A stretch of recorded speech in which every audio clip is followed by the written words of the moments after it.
কোনো অঙ্কের মধ্যে মধ্যে যদি কতগুলি যোগ সংখ্যার রাশি থাকে, কতগুলি যোগ সংখ্যার রাশি এবং কতগুলি বিয়োগ সংখ্যার রাশি যদি থাকে, তাহলে সেই অঙ্কটাকে করাকে আমি সরল অঙ্ক করা বলি। তো এরকম যে অঙ্কগুলো থাকবে, কতগুলো সংখ্যা নিলাম, যেমন আমি নিলাম 6 নিলাম, 6 যোগ 4 যোগ 3 বিয়োগ 2 বিয়োগ 1, এরকম যদি কতগুলো সংখ্যা থাকে, তার মধ্যে এখানে কতগুলোর মধ্যে যোগ চিহ্ন রয়েছে, কতগুলো বিয়োগ চিহ্ন রয়েছে। তো যে সংখ্যাগুলোর মধ্যে যোগ চিহ্ন থাকবে সেই সংখ্যাগুলোকে আমরা বলবো ধনাত্মক রাশি বা ধনাত্মক সংখ্যা।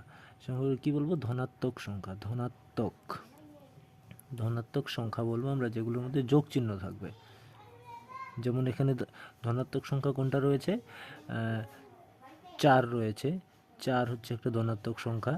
তারপরে 3 রয়েছে একটা ধনাত্মক সংখ্যা। মানে যেগুলো সংখ্যার মধ্যে আমাদের যোগ চিহ্ন থাকবে, মানে সংখ্যার আগে যোগ চিহ্ন থাকবে, সেগুলো হচ্ছে ধনাত্মক সংখ্যা। আর 6 যেটা রয়েছে, এখানে 6-এর আগে কোনো চিহ্ন নেই।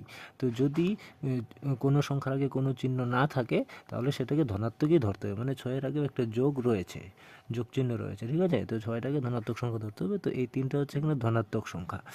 আর যেগুলোর মধ্যে বিয়োগ চিহ্ন থাকবে, আর সবসময় মনে রাখতে হবে চিহ্নগুলো ধনাত্মক কোনো সংখ্যাটা ধনাত্মক বা ঋণাত্মক আছে কিনা সেটা বোঝার জন্য সেই সংখ্যার আগের যে চিহ্নটা রয়েছে, সংখ্যাটা এটা ধরলাম 2, তার আগে যে চিহ্নটা থাকবে সেই চিহ্নটাকে ধরে আমাদের ধরতে হবে। তো এখানে 2-এর আগে রয়েছে বিয়োগ চিহ্ন, তাহলে 2টাকে ধরতে হবে ঋণাত্মক সংখ্যা, আর 1টাকে ধরতে হবে ঋণাত্মক সংখ্যা। মানে যে সংখ্যার আগে বিয়োগ চিহ্ন থাকবে সেই সংখ্যাগুলো হচ্ছে ঋণাত্মক সংখ্যা আমাদের।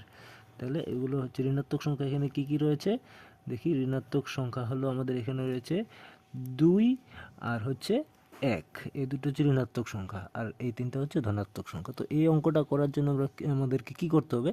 প্রথমে যে ধনাত্মক সংখ্যাগুলো থাকবে, এই যে একটা রয়েছে, এই যে একটা রয়েছে, এই যে একটা রয়েছে, এই ধনাত্মক সংখ্যাগুলোকে প্রথমে যোগ করতে হবে। ধনাত্মক সংখ্যাগুলোকে প্রথমে আমাদের যোগ করতে হবে, আর যে ঋণাত্মক সংখ্যাগুলো রয়েছে এটাকেও যোগ করতে হবে। ঋণাত্মক সংখ্যা 2 আর 1, এই দুটোকে যোগ করতে হবে। করার পর ধনাত্মক সংখ্যার যে যোগফলটা বেরোবে, মানে ধনাত্মক সংখ্যা কী কী রয়েছে এখানে?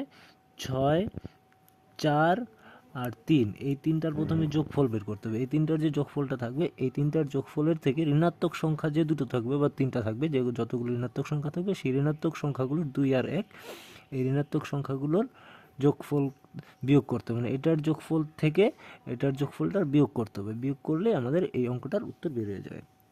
তো এখানে দেখা যাক, অঙ্কটা করি একবার ছোট্ট করে। এখানে 6 যোগ 4, 6 যোগ 4 10 যোগ 3 13, এখানে হবে 13। তারপরে বিয়োগ এটা থেকে এটার যোগফল থেকে এটার যোগফলটা বিয়োগ করতে হবে। তো এখানে ঋণাত্মক সংখ্যা কি আছে?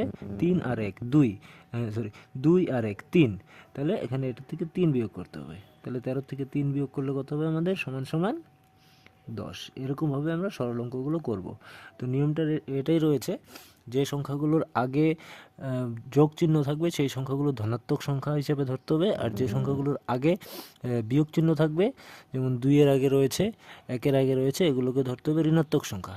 তারপরে ধনাত্মক সংখ্যাগুলোর যোগফলের থেকে ঋণাত্মক সংখ্যাগুলোর যোগফলটা বিয়োগ করতে হবে। ধনাত্মক সংখ্যাগুলোর যোগফল বের করলাম, বিয়োগ ঋণাত্মক সংখ্যার যোগফল করলাম, সমান সমান উত্তর বের করে। এইভাবে আমরা সরল অঙ্কগুলো করব।